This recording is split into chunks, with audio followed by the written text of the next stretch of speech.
அதை பலமுறை சொல்லி இருக்கிறேன். நீங்கள் எங்களுடைய வலியையும் வேதனையையும் ரணத்தையும் புரிந்து கொள்ள வேண்டுமானால் ஒரு மாதமாவது நீங்கள் முஸ்லிமாக வாழ்ந்து பாருங்கள்.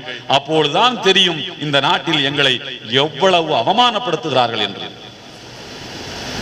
சொன்னதுல என்ன சொல்ல வர்றான்னா, இஸ்லாத்துக்கு போனவங்க வேற ஏதோ ஒரு மதத்துல பிறந்து இஸ்லாத்துக்கு போன எல்லாருமே ஒண்ணு கல்யாணம் பண்றதுக்காக போயிருப்பான், அல்லது கடன் வாங்கிட்டு கொடுக்காம ஏமாத்துறதுக்காக போயிருப்பான், அல்லது ஃபாரின் மணி.